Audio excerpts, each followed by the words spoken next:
মধ্যে মুবারক হাত লাগিয়ে বিশ্বনবী নিজে আমাকে আজানের প্রতিটা বাক্য শিক্ষা দিয়েছেন।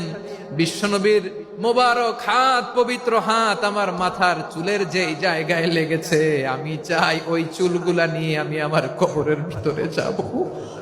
বিশ্বনবী যখন সাইয়েদনা আবু মাহজুরা রাদিয়াল্লাহু তাআলা আনহুকে আযান শিখাচ্ছিলেন, বলেন তো বিশ্বনবীর হাতটা কোথায় ছিল?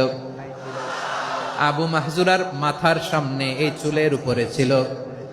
আবু মাহজুরা ওই স্মৃতিটাকে ধারণ করবার জন্য, ওই স্মৃতিকে বহন করার জন্য বিশ্বনবীর মোবারক হাত আবু মাহজুরার কপালের চুলের যেই জায়গায় লেগেছে, মৃত্যুর আগের দিন পর্যন্ত আবু মাহজুরা মাথার ওই চুলে কোনোদিন ছুরি আর কামার লাগায় নাই,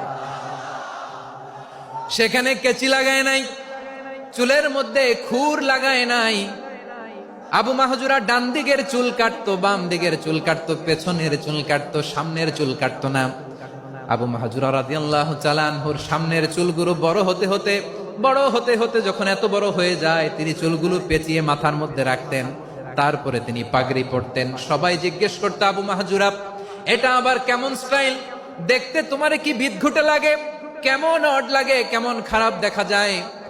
মক্কায় এমন কোন মানুষ তো দেখি নাই, ডানে চুল কাটে, বায়ে চুল কাটে, পেছনে চুল কাটে, সামনে কাটে না।